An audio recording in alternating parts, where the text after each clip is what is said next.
میگم خیلی هاست که سالها با زندگی ندارن. آنها مثل مرده ها نه آرزو دارن، نه هوس، نه شادی و نه لبخند. نه آینده شونه دیده میتونن و نه گذشته شونه فراموش کرده. درسته که مرگ یک باره، نه که میگه مرگ آن نبود که گور و چوبت سازن. رهگم زدن در زندگانی هم خود مرگ است. آدم‌ها را از روی قیافشون قضاوت نکن. بعضی‌ها در یک شب دردهایی را پشت سر کردن که به اندازه 70 سال پیرشان کرد.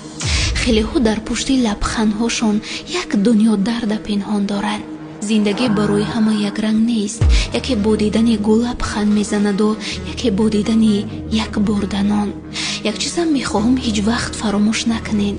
از روی صورت دلبسته و شیفته آدمو نشوین، چون تا امروز هیچ کس از نامردی‌هاش صورت گرفته سторис نکرده است.